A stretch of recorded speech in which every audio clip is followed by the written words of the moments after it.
you are watching this video, that means my hopes and dreams came true, and Jade Cargill is our new WWE Women's Champion after defeating Tiffany Stratton at Saturday Night Main Event. That was made exactly 1 week ago. But once I saw the Jade Cargill we got in the Saturday Night Main Event match, that video simply would not do anymore. So pull out your popcorn, get your drinks, get comfortable, because we are about to go on my fantasy booking ride for Bianca Belair versus Jade Cargill at WrestleMania 42 for the WWE Women's Championship. This is a long-awaited dream match, and I'm telling y'all, I have manifested this.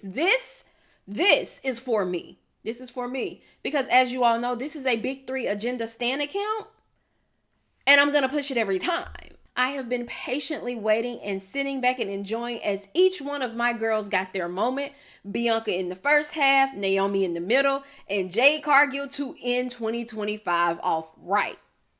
But it's time for us to move into the next level of the story while we wait for Naomi to return to finish off the story between the three of them. So let's start from the top. We have to start from the fact that when Jade Cargill appeared in a WWE ring for the first time, it was to come to the rescue of Bianca Belair and Naomi after being attacked by Damage Control.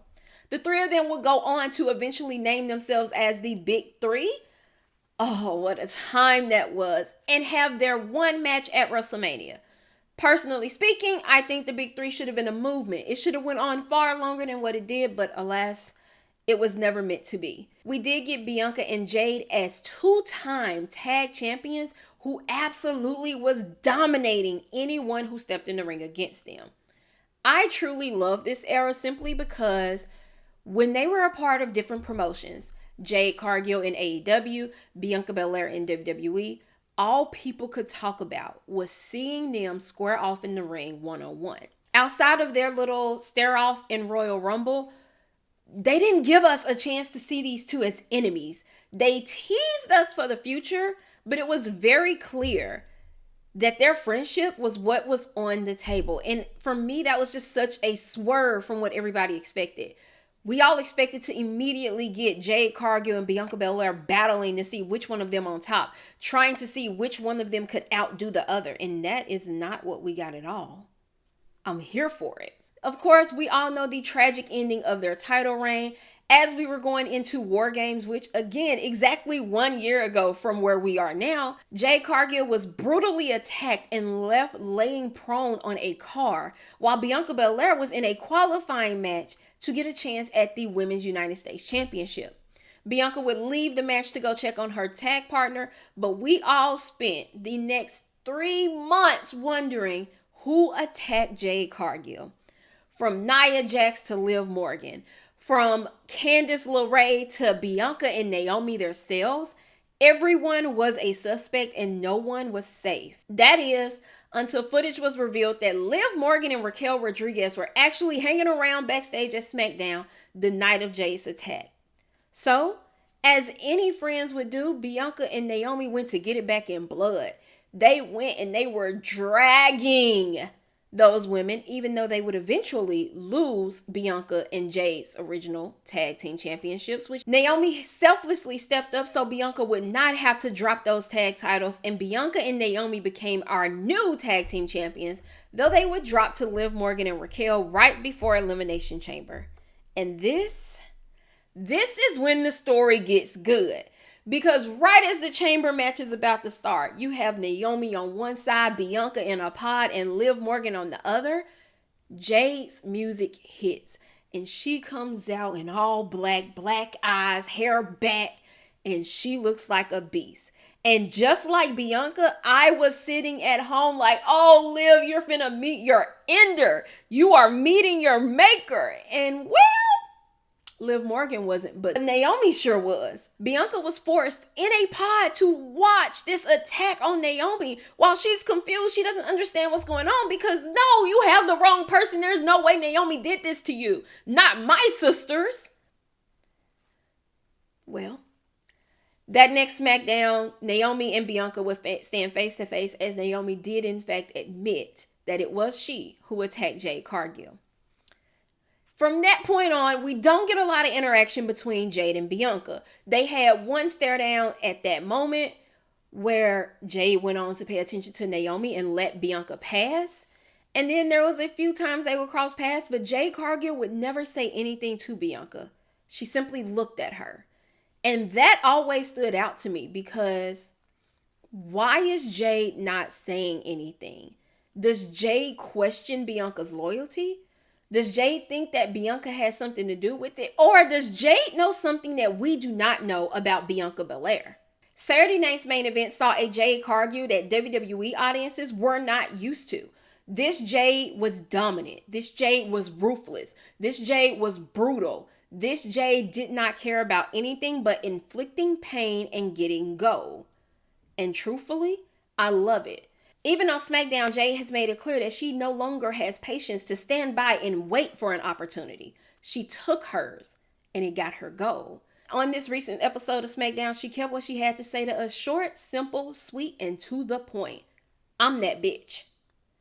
And now it's time for that bitch to stand across the ring from the EST of WWE.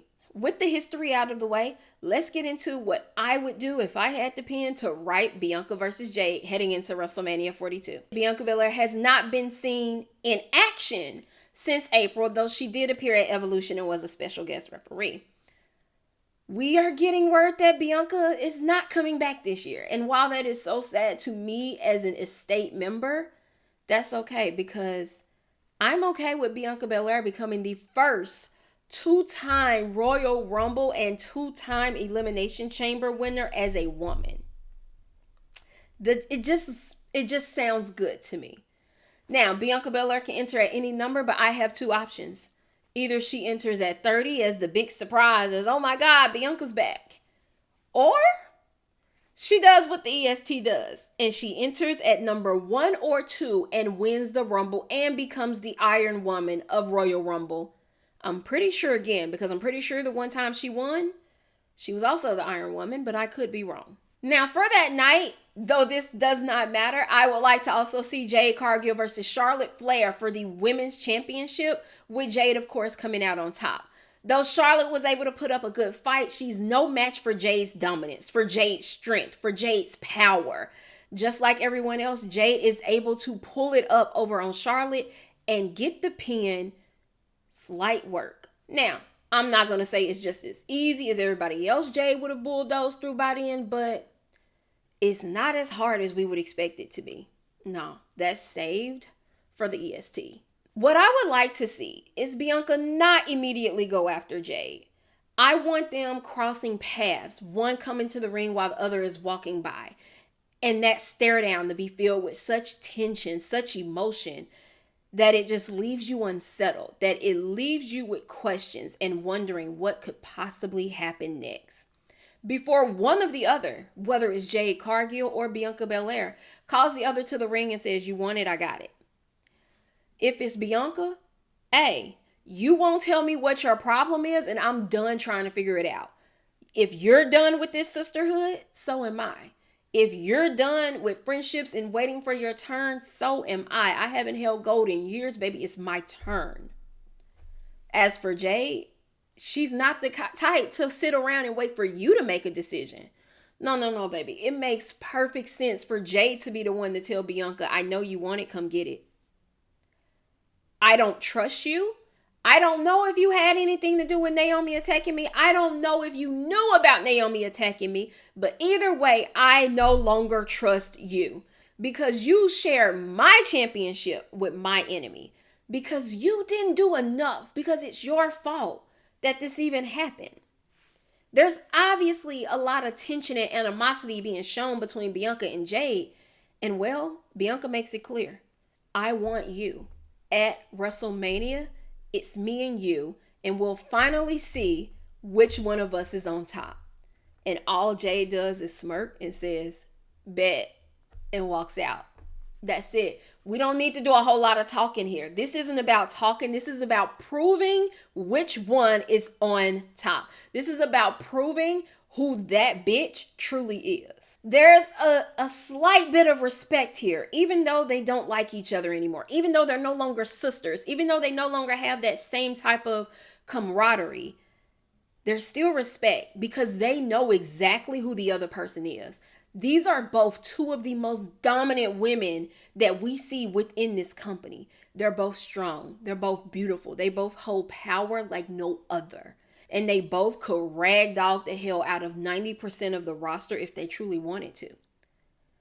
So they're going into this with eyes open, knowing that the person standing across the room from them could beat them. This isn't, neither of them is underestimating the other. Now, as tends to be typical with these types of matches, there's some type of thing that pops up where these two must work together. We've seen it with Roman and Cody. We've seen it with LA Knight and CM Punk. We've seen it with Seth and Roman, where these two who are at odds are forced to team up with each other.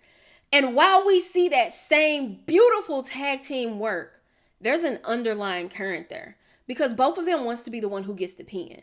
And while they do pull it off, as Bianca's walking out the ring, Jade attacks. And this is the moment that shifts everything. This is the moment that changes how we move towards WrestleMania. Because instead of this going peacefully and sweet and just being a competition of who may the best woman wins, it becomes volatile. It becomes angry. It becomes far more intense. I'm talking backstage brawls. I'm talking you need to call all the security from the back to keep these women from tearing each other limb from limb. I'm talking these women are destroying the SmackDown set. Because what women would be better than Jade Cargill and Bianca Belair to show us that women can do these same things that the monsters of men do?